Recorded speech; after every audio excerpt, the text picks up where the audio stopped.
সহিহ বুখারীর বর্ণনা 2766 নম্বর হাদিস, 2766। এই হাদিসে রাসূল সাল্লাল্লাহু আলাইহি সাল্লাম 7টি অপরাধের কথা বলছে, যে 7টি অপরাধ আমাদেরকে ধ্বংস করে ছাড়বে। কয়টি অপরাধ?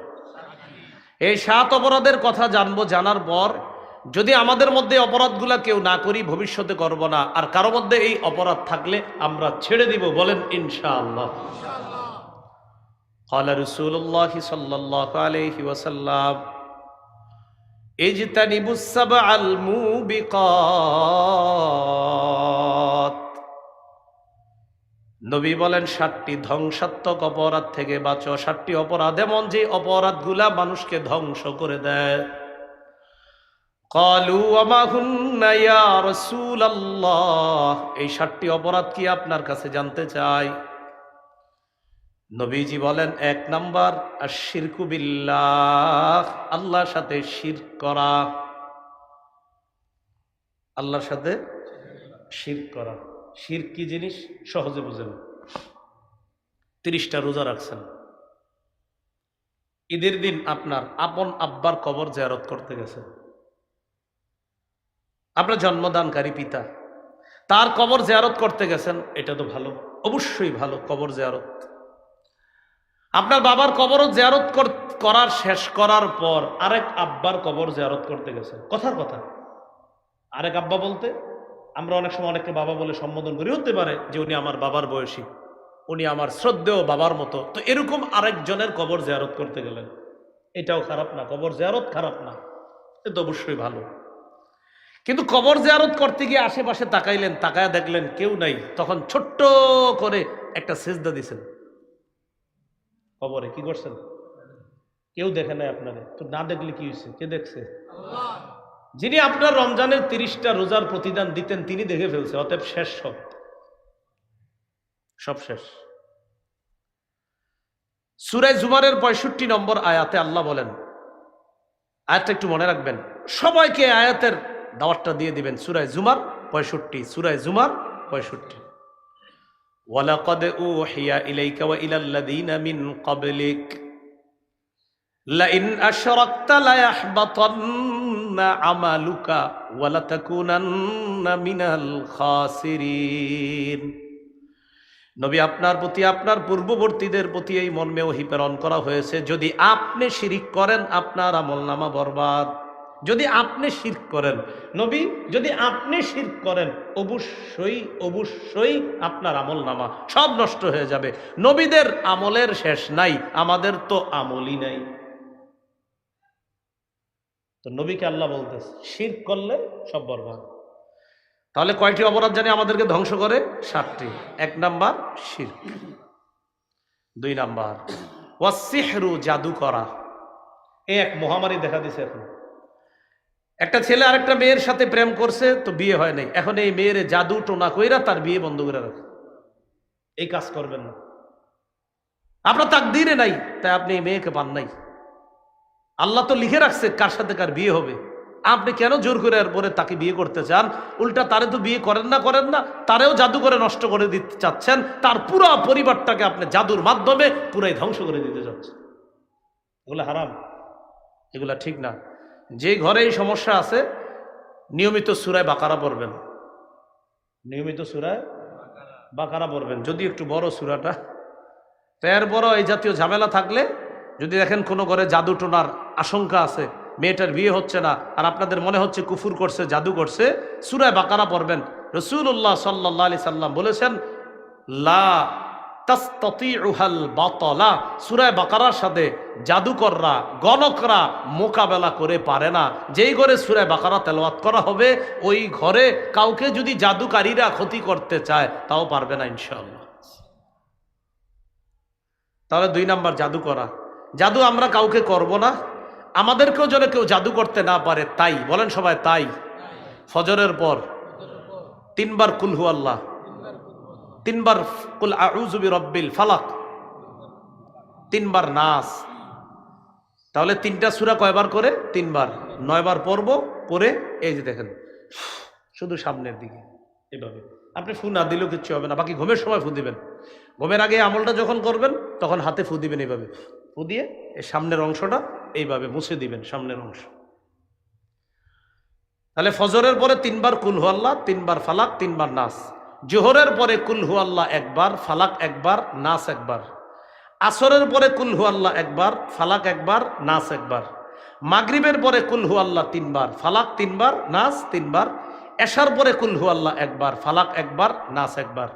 বুঝে থাকলে একটু জ্ঞান খাটায় বলে দেন তো, ফজরের পরে কয়বার কয়বার, মাগরিবের পরে কয়বার, আর বাকি 3 ওয়াক্তের পরে কয়বার 1 বার। মাশাআল্লাহ। আল্লাহ মনে রেখে প্রতিদিন একদম কালকে ফজর থেকে একদিনও যেন না ভুল হয়, আমরা আমল করার চেষ্টা করবো ইনশাআল্লাহ। কয়টি অপরাধ ধ্বংস করে? 7টি। 1 নাম্বার শিরক, 2 নাম্বার জাদু, 3 নাম্বার ওয়াকাতলুন নাফসিল্লাতী হারামাল্লাহু ইল্লা বিল হক, অন্যায়ভাবে কাউকে হত্যা করা। নাসাইর বর্ণনায় আল্লাহর নবী বলেন, মান কাতালা উসফুরান আবাসা আজ্জা ইলাল্লাহি ইয়াউমাল কিয়ামাহ। দুনিয়ার মধ্যে কেউ যদি একটা চড়ুই পাখিকে অনর্থক হত্যা করে, চড়ুই পাখিকে অনর্থক হত্যা, আর আপনি বলতে পারেন হুজুর আমি তো খাই, খাওয়ার হত্যা এক না, বেচারা গাছে বসে রয়েছে, আপনারা 2 বন্ধু রাস্তা দিয়ে যাইতে যেতে গুলাল মারছেন চড়ুই পাখিরে, এই দেখ আমার হাত কতটা মজবুত, চড়ুই পাখির গায়ে লাগছে, মরে গেছে। নবী বলেন কিয়ামতের ময়দানে ওই চড়ুই পাখি হত্যাকারীর বিরুদ্ধে মামলা করে বলবে, আল্লাহ এই ব্যক্তি কতালানি আবাসা, অনর্থক আমাকে হত্যা করেছে, ওয়ালাম ইয়াকতুলনি লিমান ফাআ, কোনো উপকারে আমাকে হত্যা করে নাই।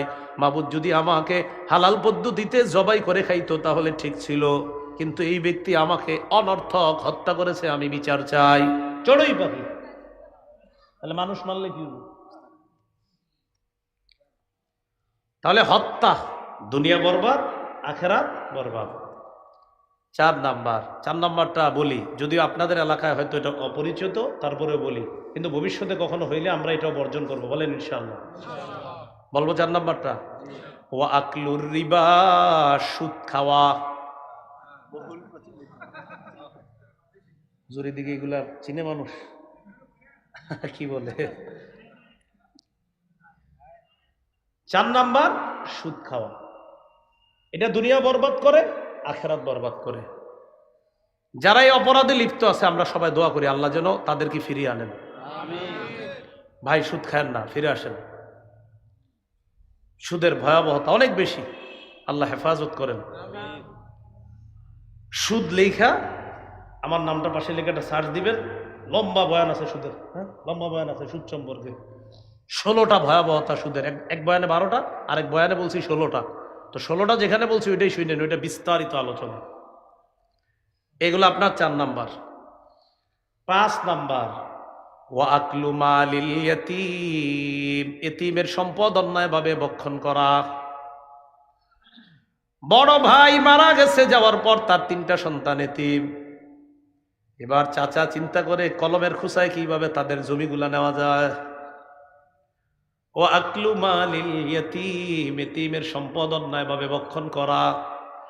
আল্লাহ বলেন, ইন্নাল্লাযীনা ইয়াকুলুনা আমওয়ালাল ইয়াতামা যুলমা ইন্নামা ইয়াকুলুনা ফি বুতুনিহিম নারা ওয়া সায়াসলাউনা সাঈরা। যারা এতিমের সম্পদ অন্যায়ভাবে পেটে ঢুকায় তারা পেটে আগুন ঢুকায়, আগুন আগুন। যারা এতিমের সম্পদ খায় তারা আগুন খায়। আমি এক অংশ, বাকি অংশ আপনারা। এতিমের সম্পদ যারা খায় তারা কি খায়? এতিমের সম্পদ যারা খায় তারা কি খায়? আগুন খায়। ওয়াসায়াসলাউনা সাঈরা, পরকালে এরা প্রজ্বলিত আগুনে প্রবেশ করবে, জাহান্নামে প্রবেশ করবে। আল্লাহ আমাদেরকে হেফাজত করেন। 6 নাম্বার ওয়াত্তাওয়াল্লি ইয়াউমাজ যাহফি, জিহাদের ময়দান থেকে পলায়ন করা। আল্লাহ যদি কখনো জিহাদের সুযোগ দেয় ইনশাআল্লাহ আমরা স্বতঃস্ফূর্ত অংশগ্রহণ করব, পলায়ন করব না। নিয়ত আছে নি? ইনশাআল্লাহর আওয়াজ আসতে হবে। তাহলে একটা হাদিস শোনাই, তাহলে আওয়াজটা বাড়বে। ক্বালা রাসূলুল্লাহি সাল্লাল্লাহু আলাইহি ওয়াসাল্লাম, মান মাতা ওয়ালাম ইউজাহিদ আও লাম ইউহাদ্দিস ফি নাফসিহি মাতা আলা শু'বাতিন মিনান নিফাক। যে ব্যক্তি মারা যায় কিন্তু জিহাদ করলো না অথবা জিহাদের সংকল্প রাখলো না,